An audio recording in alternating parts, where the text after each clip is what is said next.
On August 23, 1995, 31-year-old Donna Winger stepped out of the air-conditioned baggage claim exit of the St. Louis airport to look for the van that would take her back to her home in Springfield, Illinois.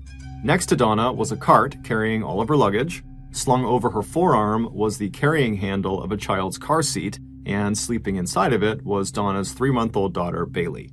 The 88-degree afternoon was warm, even for August, but not nearly as hot as it had just been in Florida, where Donna and Bailey had just spent the last few days visiting with Donna's dad, mom, stepdad, and 2 sisters. Now tanned and rested from her vacation, Donna couldn't wait to get home to tell her husband Mark about the trip. Feeling very tired, Donna suddenly felt totally relieved that her mother and stepfather had hired a private driver to take her and her daughter the rest of the way home. It was about a 2-hour drive from the airport to her single-story house just outside of the city, and with a private driver, she and her daughter could just sleep the whole time. A minute later, a 27-year-old, lanky, dark-haired man stepped out of a waiting van parked in the limo area and waved at Donna, holding up a handwritten sign that had her name on it. As Donna started to gather her bags, the driver smiled at her and hurried over to give her a hand. A few moments later, he had opened the hatch of the van and stowed the luggage in the trunk, while Donna carefully strapped Bailey and her car seat into the back seat of the van, and then she too climbed inside and buckled up as well. The man hopped into the driver's seat and checked his rear and side view mirrors, then pulled out into the stream of traffic headed for the airport exit. Even though all Donna wanted to do was just sleep, she figured she should wait to see if the driver was the type of person who wanted to make small talk, in which case she could indulge him for a few minutes and then go to sleep, and then she wouldn't be as rude. And sure enough, within seconds of starting the car, the driver wanted to chat. He introduced himself as Roger Harrington and said that he lived in the area. The man seemed nice enough, and for a few minutes they chatted about the weather in Springfield and how it was hotter than usual for August. Then Roger complimented Donna on her tan, to which she kind of laughed off and said she'd just spent the last few days sitting by a pool and probably was more sunburned than tanned. Eventually, Donna's responses got shorter and shorter as she was trying to give the man a hint that she just kind of wanted to be left alone. But he wasn't taking the hint. He just kept on asking her question after question, and eventually, the questions became very inappropriate. He started asking her about her sex life and whether she liked orgies and whether she wanted to come to one of his sex parties. All the while, he'd be looking into the rearview mirror to try to make eye contact with her. Donna felt totally creeped out and began tucking herself into the corner of her seat to try to get out of the view of his mirror. Finally, Donna just told Roger that she did not want to talk to him anymore, that her daughter was asleep and she didn't want their voices to wake her up, but Roger, again, did not take the hint. Instead, his questions and remarks got more and more sexually inappropriate and explicit, and his driving became faster and more erratic. And then he started talking about the voices he heard in his head, like the one belonging to an entity he called Dom that apparently told him to do bad things, and lately Dom had been telling Roger to hurt people.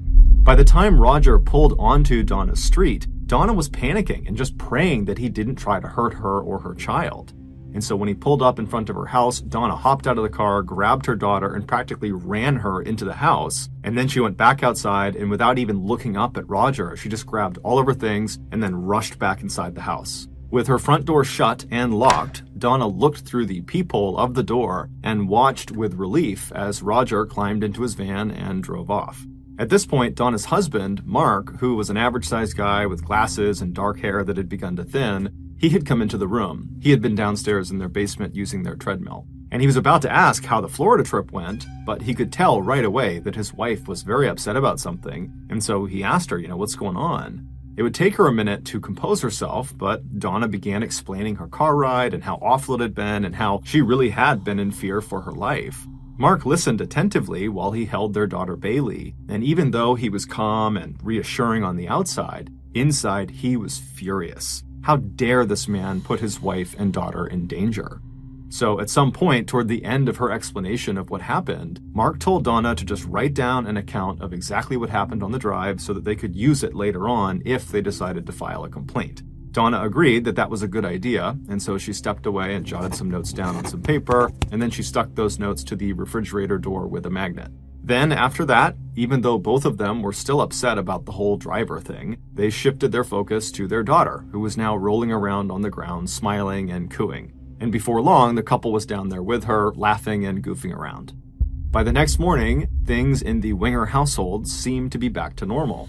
Mark, a nuclear engineer for the state, was getting ready to go to work. Donna was still on maternity leave, so she and Bailey sat in the kitchen with Mark while he ate his breakfast.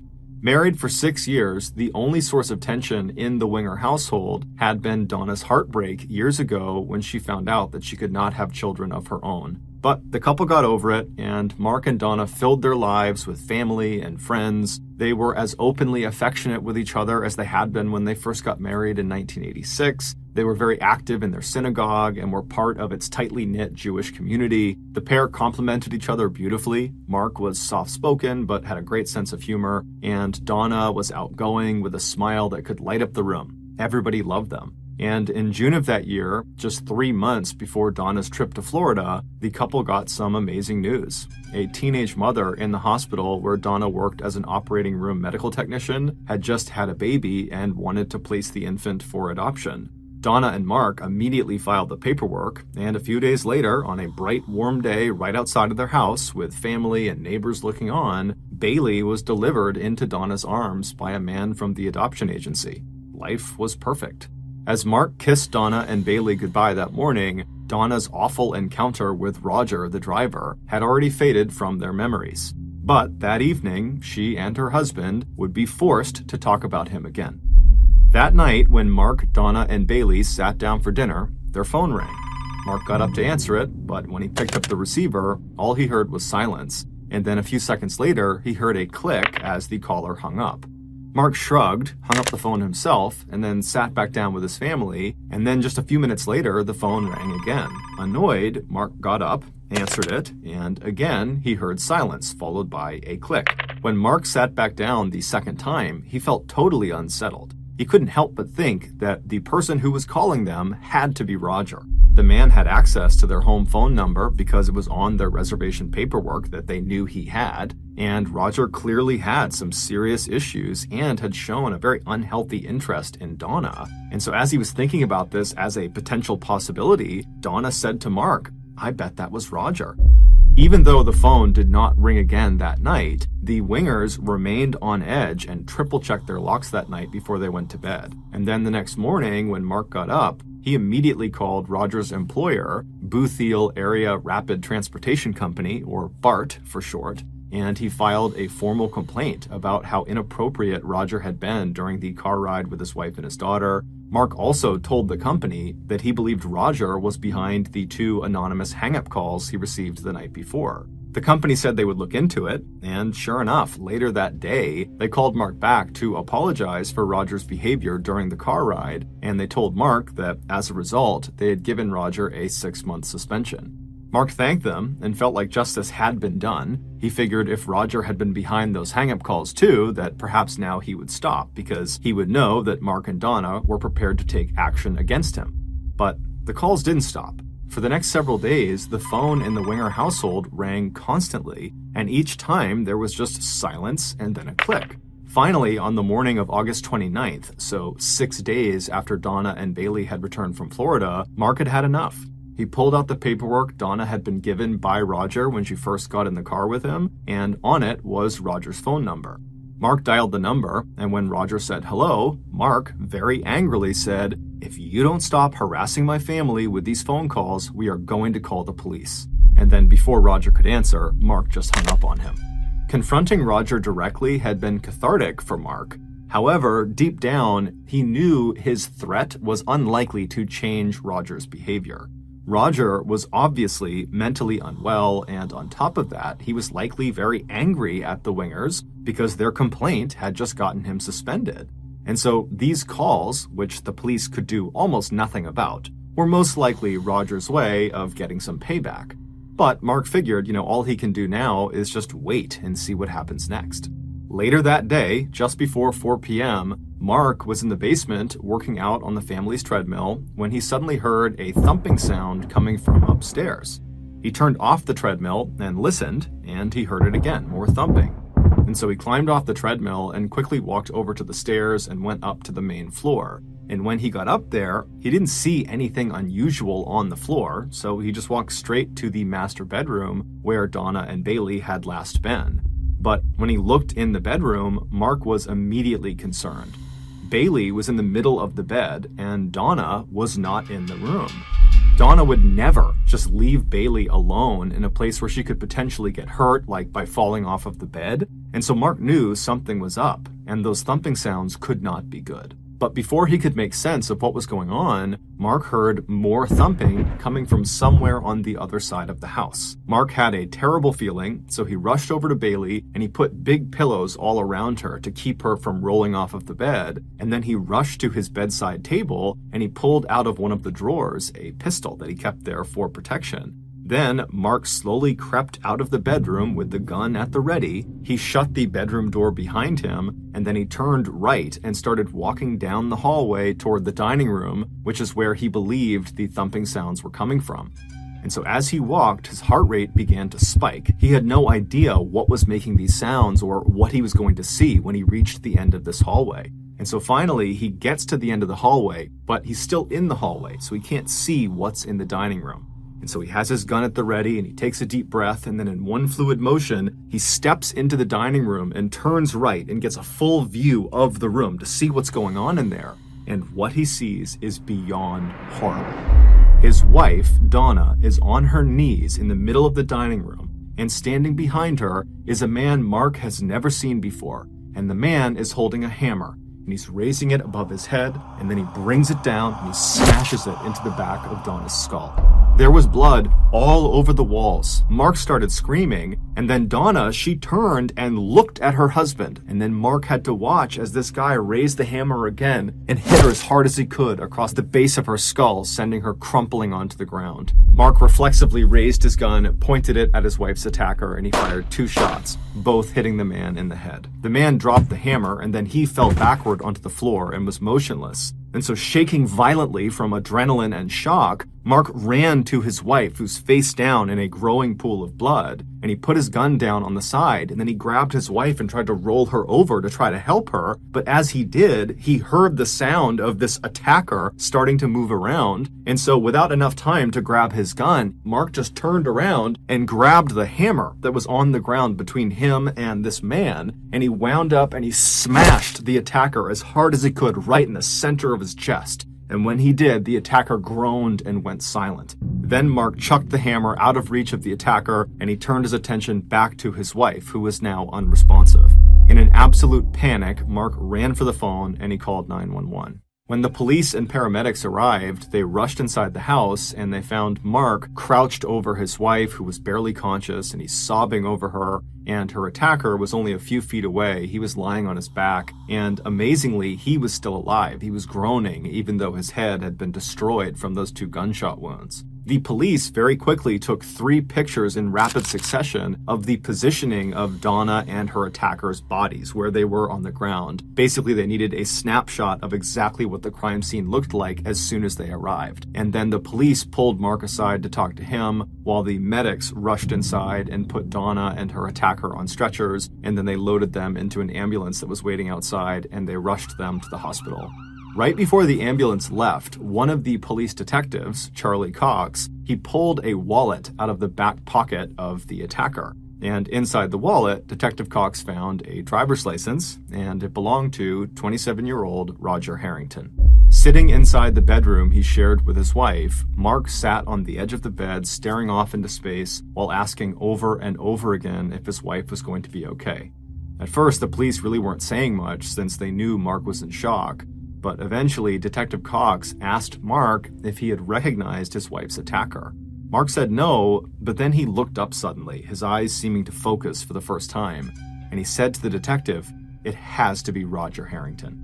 After explaining why he thought that, Detective Cox would tell him that yes, it was Roger. As it dawned on Mark that Roger's attack might well have been triggered by the complaint he filed, as well as the phone confrontation he had with him, Mark broke down completely and just began sobbing hysterically. Meanwhile, Roger Harrington would die on his way to the hospital. As for Donna, she would die too, just 40 minutes after arriving at the emergency room. It turned out that Roger Harrington was already known to area police. He had been a psychiatric patient at a local treatment facility. Although he did not have a criminal history, Detective Cox himself had once had to respond to a domestic dispute between Roger and his then wife. And in addition to Mark's report of the harassing phone calls and his complaint to Roger's employer, the detectives had also discovered Donna's handwritten note on the fridge that detailed exactly what this guy had done in the car ride with her just 6 days earlier. It all added up to a tragic pattern of obsession and violence. Losing his job had apparently been the last straw. Roger Harrington had snapped. And now Donna Winger was dead. Her baby was again motherless, and Mark's life was shattered. Over the next several months, Donna's family would all take turns flying from Florida to Springfield to help Mark take care of Bailey while he tried to put his life back together. Not only was the extended family devastated by their own loss, they were also horrified by what Mark must have gone through, what he had seen, and what he had been forced to do. And it was obviously taking a toll on him because he had begun drinking heavily. Finally, Donna's mother just stepped in and told Mark, look, you really need to go out and hire a nanny who can come in and live with you guys and take care of Bailey, kind of help you get back on your feet again. And so with the encouragement and assistance of Donna's mother, Mark Wood put an ad out for a live-in nanny. And at the start of 1996, he hired 23-year-old Rebecca Simic, a recent college graduate who had always wanted to work with children and who felt sure she could help fix this broken family. About 4 months later, Donna's mother was hurt, but not totally surprised, when Mark called her to say that Rebecca was pregnant. But Donna's family really liked Rebecca. She was not only amazing with Bailey and with Mark, but she also was just very respectful of the situation she was in. And in many ways, she represented a way forward for Mark and for Bailey, and so Donna's family gave the couple their blessing. And at the end of the year, Mark and Rebecca eloped to Hawaii for a quiet wedding ceremony. And then over the next 4 years, Mark and Rebecca went on to have 3 children of their own. They also left the house where Donna was killed and moved to a larger house in the country with room enough for their growing family. Eventually, Mark withdrew both from Donna's family and from the tight-knit Jewish community that had been such a big part and reminder of his life with Donna. He also lost touch with their rabbi and converted to Christianity.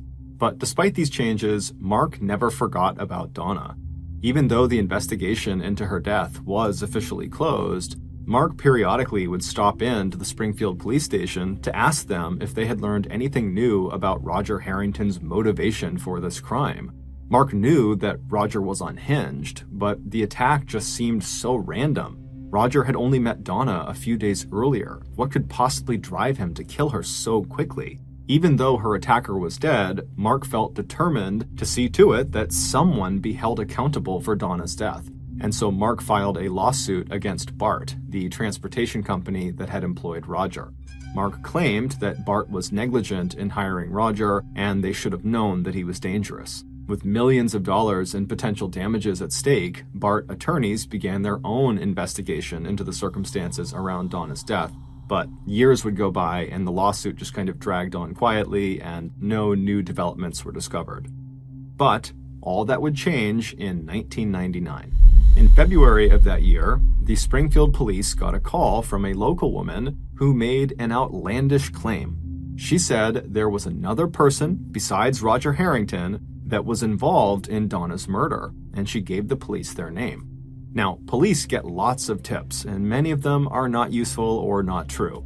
But the detective who received this tip had been directly involved in investigating Donna's murder back in 1995, and he had always kind of had his doubts about the way the crime scene was interpreted at the time. And so after getting this tip from this woman, the detective decided to review some of the evidence from Donna's case, and very quickly he noticed a discrepancy. Those 3 pictures that were taken by police right when they arrived on scene that showed in the same picture Donna and Roger, well, those pictures had just been slipped into the case file as an afterthought, and until that moment, no one had really looked at them closely. But now, thinking about the possibility of another person being involved in this murder, these 3 pictures took on a whole new meaning to this detective. These photos, along with the tip from this woman and later combined with evidence unearthed by BART's investigators, would reopen the Donna Winger case. And eventually, after another 2 years of painstaking interviews and forensic examination, the police learned that there really was another person involved in Donna's murder, and there was much more to the story than they had originally thought. This is the full story of what happened to Donna Winger. At about 3:45 p.m. on August 29, 1995, so the day Donna died, Mark was in the basement on the treadmill when he heard a thumping sound coming from upstairs. After turning the treadmill off, he listened and heard the thumping again, and so he quickly walked over to the stairs and began heading up to the main floor. When he got up there, he looked around and he didn't see anyone or anything strange, but instead of going to the master bedroom to check on his wife and daughter like he had told police, Mark walked to the front door. The thumping he had heard downstairs was just the sound of someone knocking on the door. When he looked through the peephole of the front door, he saw a man in his mid-20s standing there. Mark opened the door, and then this young man introduced himself as Roger Harrington. Mark said hello and gestured for Roger to come inside of the house. Roger did and walked straight to the nearest table, which was in the dining room, and when he got there, he placed his cigarettes down on top of it, as well as his travel cup that contained some coffee, and then Roger turned around to face Mark. And when he did, he saw Mark was now holding a pistol out in front of him. Roger was so shocked, he just froze and stood there, not saying or doing anything, and then Mark ordered Roger to turn around and get on his knees. And once Roger did this, Mark simply raised his gun and fired a single shot into the back of Roger's head.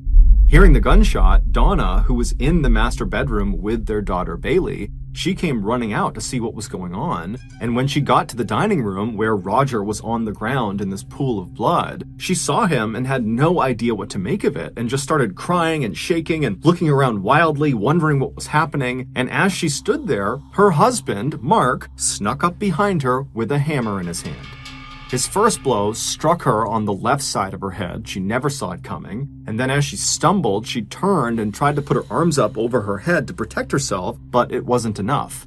Mark bludgeoned her skull over and over and over again while she screamed at him to stop. Eventually, after the seventh blow to her head, Donna crumpled onto the ground next to Roger. Once he was sure his wife was down for good, Mark picked up the phone and placed a hysterical call to 911. In the background, barely audible, you can hear a groan. It was Roger. At that point, Mark abruptly ends the call with the dispatcher saying his baby is crying and he has to go take care of her. But in reality, after he hung up the phone, Mark walked over to Roger and just fired another shot into his head, this one going straight through his forehead. Then Mark picked up the bloody hammer and struck Roger one time as hard as he could in the chest. Mark knew the police would find his prints all over the hammer, so he needed a story for why that was. He would later tell police that as he tended to his wife, he thought he heard Roger moving toward them, at which point he didn't have time to grab his gun, and so he turned around and he grabbed the hammer that was on the ground, and he hit him that one time. With his wife's blood streaking his face and arms and soaking into his t-shirt, Mark attempted to rearrange the two bodies to make it look like Roger had been attacking Donna from behind when he was shot down. Then, right as he got the bodies basically the way he wanted them, he heard the sirens fast approaching, and so he got himself into position. When the police and medics rushed inside the house, they found Mark sobbing over his wife's nearly lifeless body. Mark had actually done a fairly good job of framing Roger for this murder. However, he had made a critical mistake, and those three photographs the police took of Roger and Donna's bodies right when they arrived on scene proved it. In those pictures, you can see that Roger is lying at an angle that was inconsistent with Mark's description of what happened. Basically, the way Roger's body was found, it would not have been possible for him to have been attacking Donna at the time he was shot, which meant Mark's story was a lie. It would turn out this whole murder had just been a crime of opportunity. The tipster who had called the police and suggested that another person had been involved in Donna's death was a woman named Deanne Schultz, and Deanne told them that she was Donna's best friend and that Donna's husband, Mark, was her killer. Deanne said she knew this because she had actually had an affair with Mark shortly before Donna's death, and apparently it had been a very intense relationship where they had exchanged wedding bands and vowed to be together, and during this affair, Mark had started telling Deanne that life would be so much better for the two of them that they could finally be together for good if Donna just died. Deanne did not think he was serious, and so never thought much of it. But it would turn out Mark was very serious. He just needed to figure out a way to kill his wife without getting caught. And so when Donna came home from Florida and talked about how inappropriate her driver Roger had been and how he had seemed totally crazy and dangerous, Mark realized he had found the perfect fall guy. He started framing Roger by complaining about him to his company and getting him suspended. And then as for those anonymous hang-up calls, the only person who ever answered the phone for them was Mark, and so most likely he fabricated those. Deanne said Mark believed if he could just find a way to get Roger to come inside of his house when Donna was home, Mark could pull this murder off. Investigators tracked down phone records that showed that Mark Winger had called Roger Harrington on the morning of Donna's death, August 29th. Roger's family corroborated that Roger had received a call from Mark that day, and that Mark had apparently asked Roger to come over to his house so they could resolve the complaint Mark had placed against him. And since Roger desperately needed his job back, he happily agreed to go, not realizing that Mark was luring him to his death.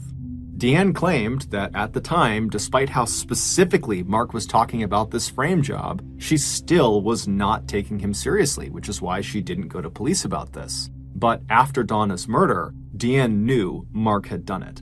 However, Mark had told her that she could never go to police because she knew too much, and if he went down, she would too. So she had stayed quiet and eventually broken up with Mark and moved on with her life. But 4 years after the murder, her conscience got the best of her, and so she contacted police. Deanne would receive immunity for her testimony. On June 5th, 2002, after a 3-week-long public trial in which he declared his innocence, Mark Winger was found guilty of first-degree murder in the deaths of Donna Winger and Roger Harrington. He was sentenced to life in prison without the possibility of parole.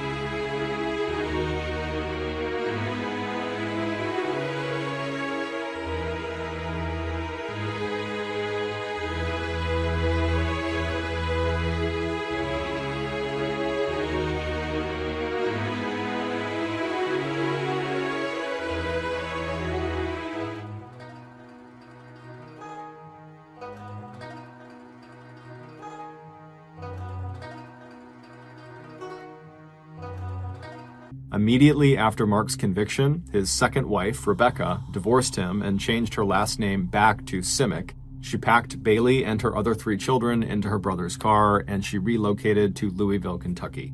As of today, all 4 of the Simic children have grown into successful adults who have built careers in teaching, art, and business. In the early 1950s, Harold Alexander, who was a young stonemason living in Hamburg, Germany, came in contact with an old man named George Reel.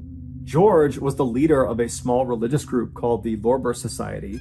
This group, which never had a large membership at any point in their short history, was rooted in the Christian faith, but their views were far more extreme than the average Christian congregation. For example, many Christians believe in the concept of self-denial, which in layman's terms means to deny oneself some personal human pleasures, like certain sexual practices or the overindulgence of food or drinking, and all of this is done to gain favor with God. But George and the other members of the Lorber Society took this concept of self-denial to the extreme. They practiced it so aggressively and so literally that nobody in the society could really have a life of their own. All they could do to adhere to their society's very strict rules was to worship God 24/7. In addition to their very severe lifestyles, members of the Lorber Society also believed that anybody outside of their small society was basically evil. So Harold meets George. It's unclear exactly how he meets George, but he does, and immediately Harold is blown away by George. He thinks he's totally incredible, he's so charismatic, and apparently George felt equally highly about Harold.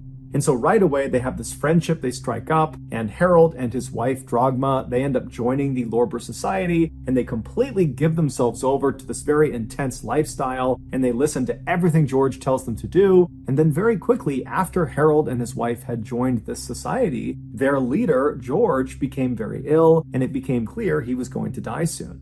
When George was on his deathbed, Harold went to visit him, and after speaking with him privately in this room, Harold emerges and he tells his wife that George has told him that he is going to be the next leader of the Lorber Society once George passes away. And so his wife accepts this, as does the rest of the society members. And then after George actually does die, everyone in the society just turns towards Harold and begins listening to him and following him. It's worth noting that we don't know for sure if George really did tell Harold that he was going to be the next leader of the Lorber Society, or if Harold just made that up because he knew George was going to die soon and he could kind of get away with stealing that title.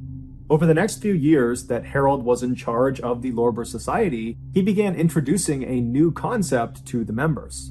He would continuously tell them that they needed to be ready for when the next prophet of God returned to the earth. Harold told his members that when this happened, 1, Harold would know immediately and he would tell them, and 2, whatever this prophet wanted, no matter how confusing or crazy or terrible, they had to do it without question because this was God's will. In 1953, so roughly a year or two after Harold has taken over the Lorber Society, he and his wife, Drogma, have their second child. It's their first boy and they name him Frank. And as soon as this child is born, Harold looks at him and determines that this boy, his son, is the prophet they have all been waiting for. And so he tells his wife and he tells the members of the Lorber Society that his son, Frank, is the prophet of God, and everyone across the board completely accepts it. As the prophet, Frank, grew up, he was shamelessly worshipped and waited on 24/7 by the members of the Lorber Society and his own family. And so naturally, this had a profound impact on the way Frank thought and how he behaved. By the time Frank was at the age of grade school children, he fully believed that he was the prophet of God, and he began using that authority to kind of boss his family around more than he really needed to, especially his 3 sisters and his mother. But no one ever intervened because, again, this is the prophet of God and he can do whatever he wants. When Frank turned 16, he started thinking about girls and sex, but he was conflicted because he had been taught everybody outside of this society he was a part of were evil. And so he didn't want to pollute himself by having sex with these evil women. And so he went to his father and told him that he wants to start having sex with his mother and his sisters in order to stay pure. And his father, Harold, not only embraced the idea, he encouraged it. And in fact, he would often join in with his son during the sexual intercourse. As for the 4 Alexander women, they completely accepted their new roles as sexual objects because they believed by doing whatever Frank the prophet wanted, they were serving God. Eventually, one of the sisters began talking to some of her very few friends at school about how she was kind of jealous of her other sisters for all the attention they were getting from Frank. And so the friends kind of picked up on this strange relationship between the siblings, and before long, rumors had started about there being some incestuous relations inside of this family, and those rumors eventually made their way to the parents of students, and then from the parents, that made its way to the police, and before long, Harold had discovered that the Hamburg police were about to launch an investigation into his family. And at the same time, Harold also discovered that members of the Lorber Society, they had heard about these incest rumors as well, and they had their own suspicions already, and they were not on board with incest. And so they were very clearly starting to distance themselves from Harold and his family. And so it was pretty clear to Harold that the writing was on the wall. He and his family were no longer welcome in Hamburg. And so he goes to the Lorber Society and kind of retires and says, I'm leaving. You need to find yourself a new leader of this society. And then he and his family completely broke ties with the Lorber Society. They left Hamburg and fled south to Santa Cruz, which is a city on the Canary Islands in Spain. And so they settle into this little apartment inside of this busy city, and very quickly they fell back into their old routines of constantly worshiping Frank, the prophet of God, despite the fact that they were no longer affiliated with the Lorber Society, and so their actions were now being driven by their own personal belief system. 10 months later, on December 22nd, 1970, a wealthy doctor named Walter Trankler was at his villa, which was located not far from where the Alexanders lived, when he heard a knock at his front door. When he opened the front door, he saw there were these two men who he didn't recognize, who were covered head to toe in what looked like mud. And at first, he was totally taken aback by their appearance and almost wanted to just shut the door. But in order to be polite, he kept the door slightly open and said, hey, how can I help you guys? And the two men would introduce themselves as Harold and Frank Alexander, and they were there to speak with one of their family members, Sabine. Sabine was one of Frank's two younger sisters, and she worked for the doctor as a housemaid. And so the doctor, he didn't know any of Sabine's family members, so he just kind of took their request at face value and said, hold on, let me go get her. And so he leaves the front door, he goes into the kitchen, and he finds Sabine, this 15-year-old girl, and he tells her that your father and your brother are waiting for you outside. They want to talk to you. And so Sabine, without saying a word, puts her knife and the food down. She walks out of the kitchen with the doctor, and as they're walking towards the front door, the doctor stops about 10 or 15 feet away from the front door to kind of allow Sabine to walk up and have a semi-private conversation with her relatives, although they're still inside of his house, so he didn't want to go too far. And so the doctor is standing maybe 15 feet away, wondering if he should just turn around or maybe just go into the other room to let them speak, when he overhears the father, Harold, say something truly horrific to his daughter. It was so shocking that the doctor stopped what he was doing, turned, and looked directly at Sabine to see how she was going to react to what she just heard. But to the doctor's absolute shock, Sabine didn't break down and start crying or start screaming out in pain or anguish. Instead, she reached out and grabbed her father's muddy hand and pressed it to her cheek and said, "I'm sure you did what was necessary." And then the two embraced.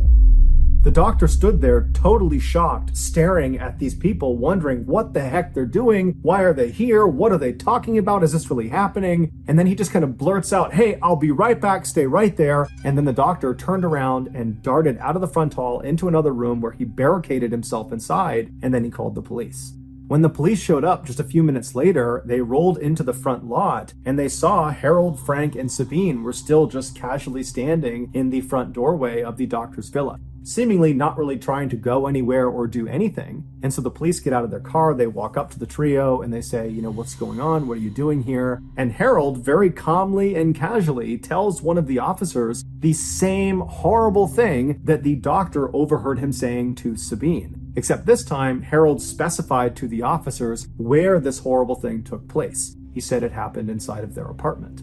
The police were shocked at Harold's candidness and the fact that his two kids were standing right next to him and they're hearing what their father is saying. They too are just totally detached and very calm, as if nothing their father is saying is having any effect on them. It's just totally business as usual. And so the police asked Harold to repeat the story a few times to make sure they were hearing him correctly, and then they just arrested Harold and his two kids. After the three Alexanders were brought to the police station, 3 other police officers were sent over to the Alexanders' apartment in Santa Cruz to see if what Harold had said was actually true. And when these officers opened the front door to that apartment, they immediately could tell it was all true. The following is the story of what happened inside of that apartment based on the testimony given by Frank and Harold. On December 21st, 1970, so that's one day before Frank and Harold arrived on the doorstep of the doctor's villa, the father and son were home in their apartment with the mother, Dragma, as well as 2 of the 3 sisters. It was 18-year-old Marina and 15-year-old Petra. The other sister, Sabine, she was over at the doctor's villa. She was staying with him for a couple of days while she worked there. At some point that afternoon, Dragma and Harold left the living room and went into one of the bedrooms to lie down and take a nap. And after they lie down, Frank, for some reason, gets up from the living room and walks into the bedroom and sits down on the edge of the bed and just stares down at his mother. And when his mother rolls over and looks up at her son, Frank would later tell police that the look she gave him was suggestive and it was offensive to Frank, and he believed she was not permitted to look at him that way. And so in this moment that she's looking at him, he said he instinctively knew that the killing hour was upon them. The killing hour was not a Lorber Society concept. It was something that Frank and most likely Harold had come up with, and the rest of the family, the mother and the 3 sisters, had totally accepted. According to Frank and Harold, women were impure, and the only way to purify them, i.e. send them to heaven and not hell, was to murder them. And so it was just fundamentally understood in the Alexander household that at some point, Frank was going to declare that the killing hour was upon them. And when that happened, all the women in the household were told to stop what they were doing and wait for Frank to sacrifice them. Meaning, wait for Frank to ritualistically kill them. So after Frank has seen this offensive look on his mother's face, he now feels like the killing hour is upon them, and so he literally announces it to his mother and to his father, who's right next to her, and then Frank grabs a nearby wooden coat hanger and strikes his mother on the top of her head. Now, his mother, she's heard that the killing hour is upon them, and he's starting to beat her, and so what does she do? She follows the rules. She flips herself over onto her stomach, puts her hands down by her side, and lays flat and still so Frank can more easily kill her. And so Frank begins wailing on the back of his mother's head with this wooden coat hanger, while his father, Harold, excitedly leaps out of the bed, doesn't try to stop what's going on. He runs into the living room and he begins very enthusiastically playing the organ. An organ is like a piano that's played a lot of times inside of Christian churches. And so with all this commotion going on in the house, the other two sisters that were there, Marina and Petra, they come out of their bedrooms into the living room. They see their father playing the organ, and they look into the bedroom where they hear all this noise, and it's Frank murdering their mother. And they're looking at this happening. They're not doing anything. They're just staring at it. And then their father says to them, "The killing hour is upon us. You need to get ready." And so the girls, when they hear this, they know the rules. And so they stop watching this attack, and they make their way over to the center of the living room, and they sit down cross-legged, and they begin to patiently wait their turn.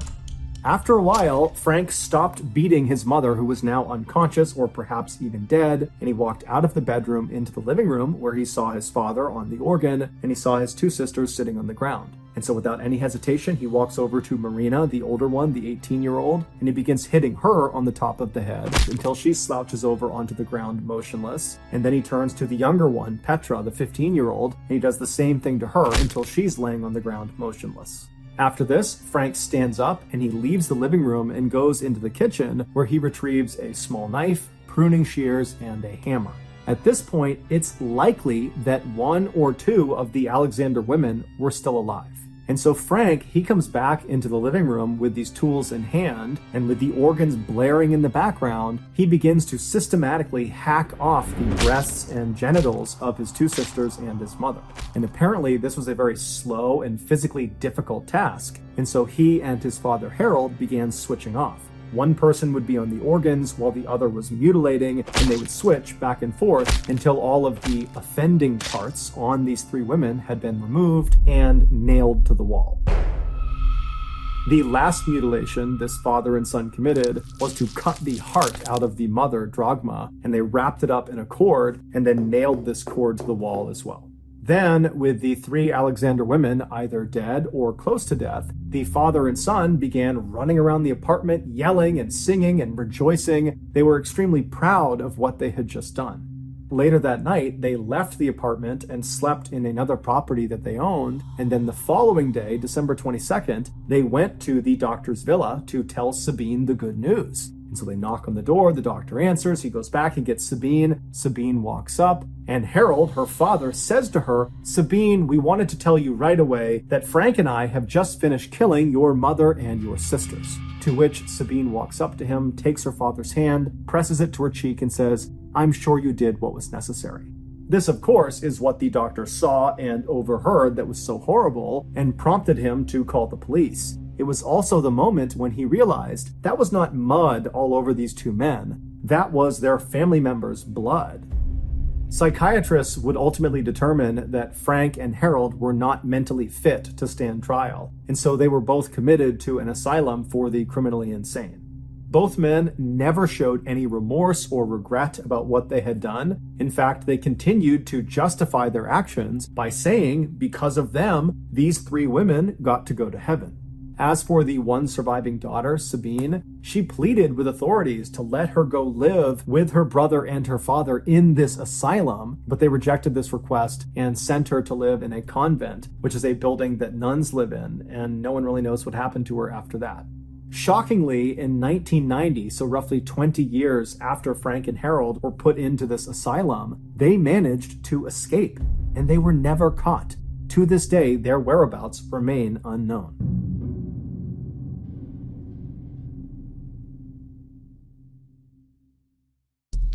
The next and final story of today's episode is called Someone in This Family Has a Secret.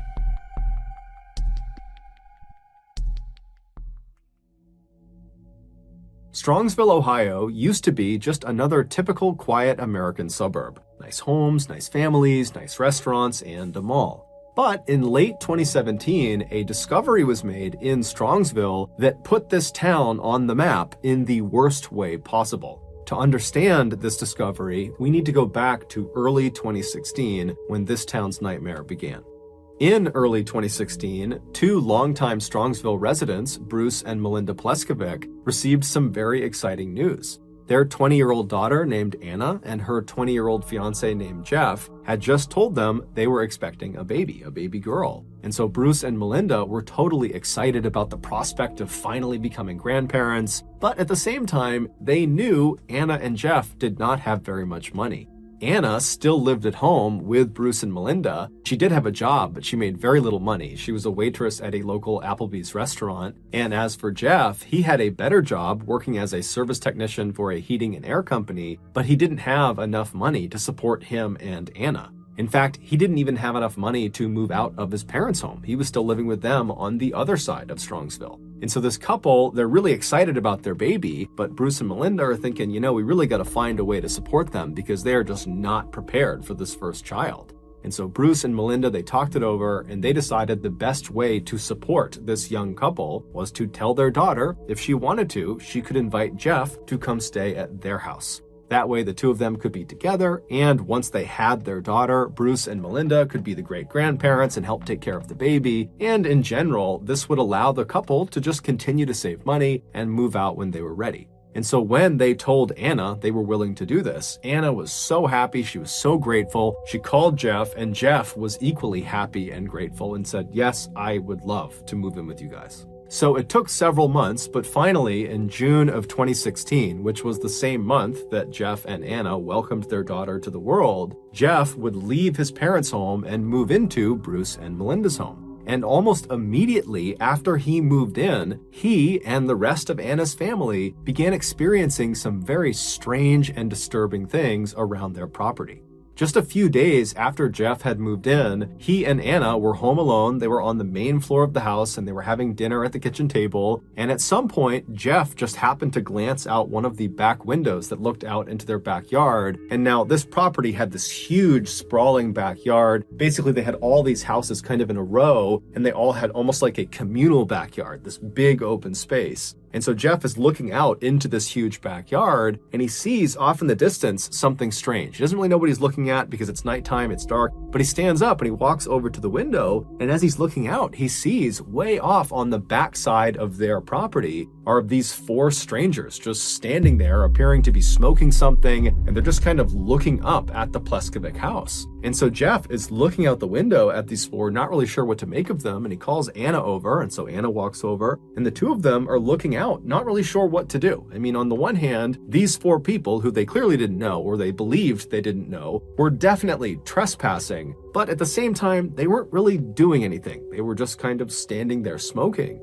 But as they're watching these four people, one of them begins walking up the property towards their home and then stops alongside the Pleskovic trampoline, which was in their backyard. And this person begins fiddling with the trampoline. And so at this, Anna's like, you know what? I don't know what they're doing. I feel totally uncomfortable. And so Anna would actually call the police. And so the police, they come out, but by the time the squad car arrived in front of the Pleskovic house, the four people in back must have seen the car and they took off running. And so when the police officer went in the backyard and looked around, there was no one there. And there was also no sign they were there. There was no dropped cigarette butts or anything. They just kind of vanished. And so the police officer told Jeff and Anna, if they come back, let us know. And so the officer left. And then a little while later, when Bruce and Melinda came home, Jeff and Anna would tell them about what happened. And they would agree that that was totally strange, that in all the decades they had lived in Strongsville, they had never had anybody stroll onto their property and just loiter in the middle of the night. And so for the next couple of days, the family was definitely on edge. But after a little while, this whole incident was largely forgotten about.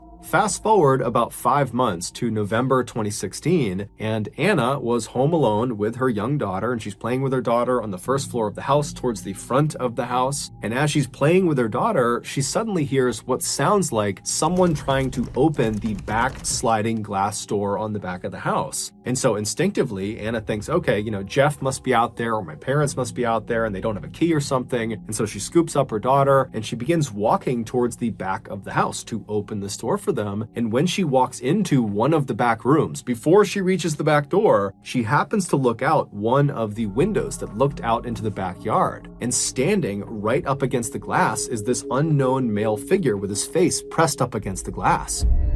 And so Anna just freezes and stares at this guy, and then this guy, he notices Anna and he ducks down out of view. And now Anna's thinking to herself, this is the guy. He must have been trying to break in my back door. I'm home alone. I don't know what's going on here. I don't know if he's going to try to break in again. And so she just turns and runs back towards the front of the house. She runs upstairs. She goes in a bedroom. She locks the door and she calls the police. But by the time the police come out there and they look around, they can't find this unknown figure that was at the back of the house, and there's no sign of an attempted forced entry. And so unfortunately, they told her, look, I'm sure this was very traumatic for you, but there's really nothing we can do here. There's no evidence to suggest who did this. And so please just, keep your house locked. And if you see anybody suspicious on your property, call us back. And so naturally, after the police left and Anna had a chance to contact Jeff and her parents, they were horrified and they rushed home to comfort her. And then after the initial shock of this incident had worn off, the family began to speculate, do you think this might be connected to those 4 strangers we saw on our property a few months ago? It just seems odd that those 2 things would happen so close together.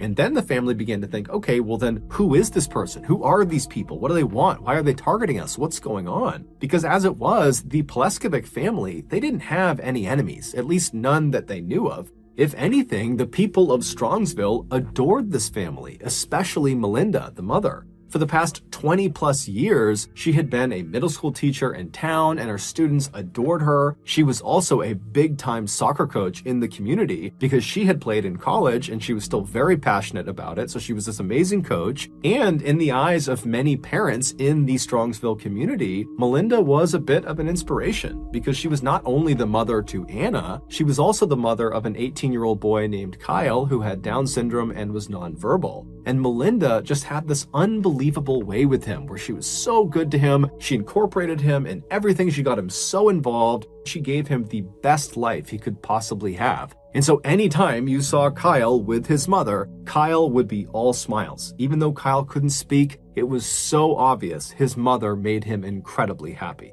But regardless of the reason for these strangers to be lurking around their property, the Pleskovic family was now totally on edge and found themselves constantly looking out the windows, especially at night, in fear these strangers were going to come back and might try to break in again. And unfortunately, these strangers would come back. In January of 2017, so 2 months after Anna saw that unknown figure at the window and heard the back door sliding around, Bruce's car was broken into. It was sitting in the driveway of their property. Someone got inside of it and stole his laptop. And so Bruce, he calls the police and he says, I've got to believe this has to do with the people that are harassing my family. And the police believed him and they began looking around and asking around, but they could never track down the laptop or the thief. And so once again, the family was kind of left on their own. And the police said, look, if you see anything else, let us know, but there's not much we can do here. A few months later, in July of that year, Anna, Jeff, and their daughter were all home together one night when Anna happened to look out one of the back windows on their first floor, and out on the very back of the property were 3 strangers just standing in that same spot where they saw those 4 strangers smoking the year before. And these 3 strangers are just standing there looking up at the house. And so horrified, Anna calls out to Jeff and says, look, there are 3 people in the back of our property. And so Anna, she pulls out her phone and she's calling the police. And as she's calling the police, Jeff, who's totally upset that there are these people harassing him and his family and making them feel unsafe, he just grabs a flashlight and storms out the back door to go confront these people. But as soon as Jeff went out the back door, before he could even shine the light on them, the 3 people had turned and ran and vanished. And so finally, when the police did show up, they were aware of all the calls they had gotten from this family. And so they went out there and they did a serious search for these 3 strangers. But like always, nothing was found. And so the family once again was told, if you see anything else, let us know. The following month, which was August, Anna was home with her daughter, along with her mother, who was upstairs. And as Anna is in the front of the house in the playroom with her daughter, she hears the sound of somebody trying to open that back sliding door. And now immediately her radar is up because she knows what happened the last time she heard the sound. There was that person in the window. But she's thinking, okay, I can't just immediately call the police. I need to at least look and see if there's someone that I know at the back door. And so she scoops her daughter up, she stands up, and she walks around to the edge of the room she's in, and she kind of peeks her head down this hallway that will give her a clear view of this backsliding glass door. And once she finally has a full view of whoever is there, she screams because there are two large adults, as she would say, standing at the back door trying to force open this door. And so when she screams, these two strangers, they hear it, they turn around and they run. And Melinda, she was upstairs, she hears her daughter screaming, she comes flying downstairs, she's trying to figure out what's going on. Anna is hysterical, the baby's crying. And so Melinda actually calls the police about what her daughter has just seen. The police come out, they search the property, they can't find anyone. And so again, the police leave and they tell the family, look, I'm sorry this is happening to you, but we can't do anything. So please just let us know if anything else happens and we'll be out here as soon as we can. We're bound to catch these people, but right now we just don't have much to operate on. The following month, which was September, one of Melinda's car keys would go missing. And whoever had these keys, whoever had stolen these keys, would use it to randomly start Melinda's car in the middle of the night. And they also used it to set off her car alarm at odd hours of the night. And then also during this time frame that her keys were missing, they also discovered that there were nails jammed into the tires of Bruce's car. And so, of course, the family calls the police and tells them about what's going on, but the police can't do anything. And so very frustrated, Melinda actually takes to Facebook and posts that someone's stolen her keys and please just give them back. And just overall, she's pleading with whoever is harassing her family to just leave them alone. But unfortunately, this post would not do anything. The harassment would continue. A month later, on October 19th, Jeff was home alone when he heard the sound of the backsliding glass door rattling, and now he knows that every time this has been heard by Anna, that there's always some stranger at the back door. And so Jeff grabs the family dog and he very carefully turns and looks down that hallway towards the back door to see who this is, and right as he pokes his head out, he sees there's this large adult figure with a hood up trying to open this back door. And so the dog sees this person and starts barking and running towards the door. Jeff runs after the dog, and this big person outside who's trying to break in, he sees the dog, he sees Jeff running, and he turns and he runs away. And so Jeff and the dog, they stay inside the house and they watch this guy just take off across the property and disappear into the trees. And Jeff would call the police, but like always, the police came out and there just was nothing they could do. 4 days later, on October 23rd, Jeff, along with his young daughter and Bruce, they went to the local Applebee's where Anna worked to have dinner there and have Anna wait on them. And then after they were done eating, they said their goodbyes to Anna, they left the restaurant, they hopped in their cars, and they drove back to their house. When they got there, Bruce was the first up the steps, and he got to the front door and it was locked, and so he knocked. And Kyle, his son, he came and unlocked the door. Bruce went inside, followed closely behind by Jeff, who was holding his daughter. They get inside, and Bruce walks through the house to the back of the house where the kitchen is. He flips on the lights, and there's something on the kitchen floor. And when Jeff sees it, he immediately turns around and runs out of the house carrying his daughter. He grabs Kyle along the way and just takes them straight out of the house. And then once Jeff was outside, he called 911. And when you listen to his 911 call, it sounds like Jeff is unable to process what he has just seen. 911, what's the address of your emergency? Somebody's been attacked in my house. Somebody's been what? Attacked. They attacked who? Who was attacked? Mel Pleskovic. Mel Pleskovic was attacked. He was attacked by whom? Do you know? She was. No, we just came home. She's on the kitchen floor.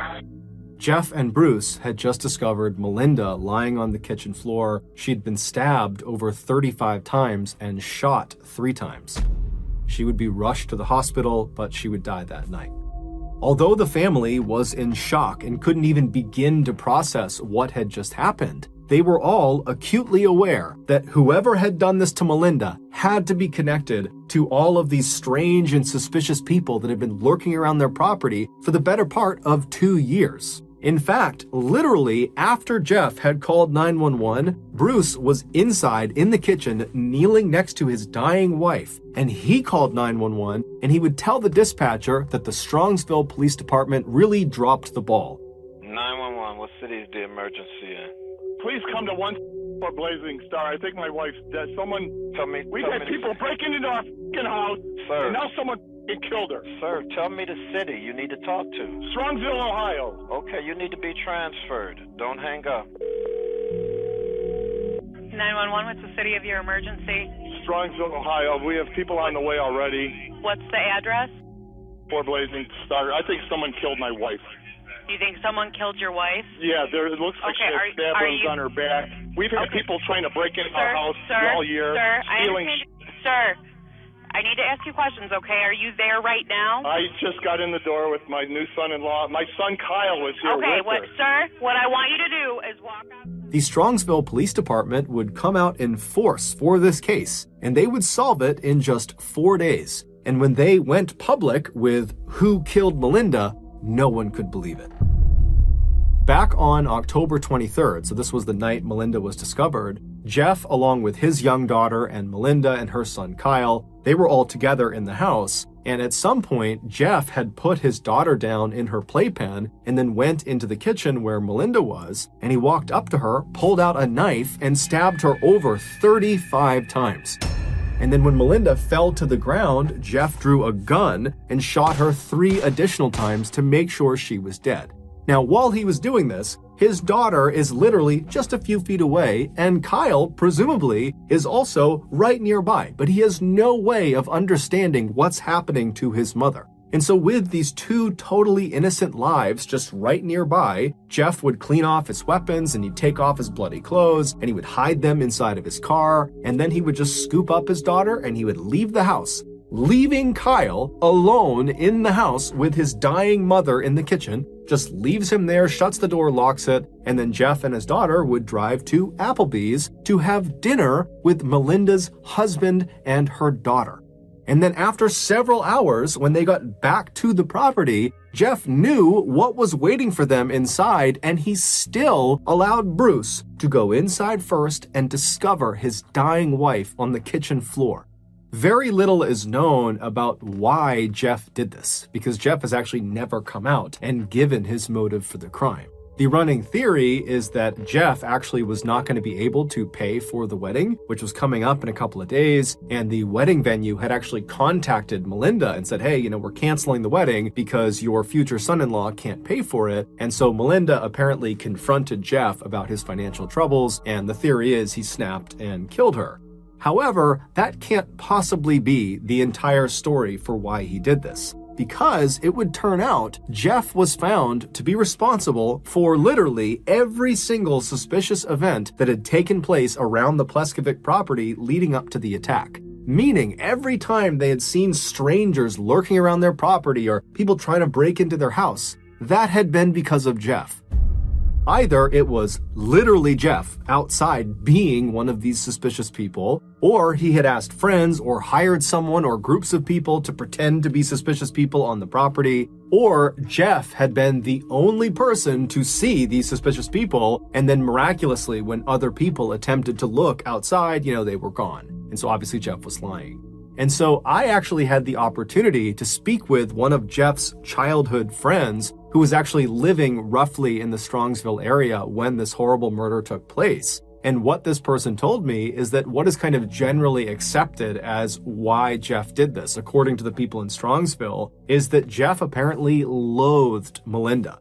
Even though she had opened her house to him, he loathed her. And as soon as he moved in 2016, he began plotting to kill her. And so all of these suspicious events were Jeff's attempt at building this really intricate alibi that they had these strangers out there that were targeting this family. And so that when she would ultimately be killed by him, it would look like these strangers had done it. And at first, it totally worked. Everybody believed, the police, the family, friends, that strangers had broken into the house and killed Melinda. In fact, there was so little suspicion on Jeff after her murder that Jeff actually served as a pallbearer in Melinda's funeral. But ultimately, the police would discover the knife and some bloody clothes in the back of Jeff's car, and so they would arrest him and they would present this mountain of evidence against him, and Jeff would confess to killing Melinda. However, he wouldn't give any additional information about the crime. He would just basically say, yes, I did kill her. He would also never give an apology or explanation to the family. He would ultimately be sentenced to life in prison with the opportunity for parole after 33 years. During Jeff's trial, there was this totally heartbreaking moment when Bruce, Melinda's husband, spoke, and he would say their son, Kyle, does not understand that his mother is gone. And so now, every time they go out to eat, which is something Kyle really likes to do and he used to love doing with his mother, he'll just sit and stare out the window, eagerly expecting his mother to show up any minute. But of course, she never does.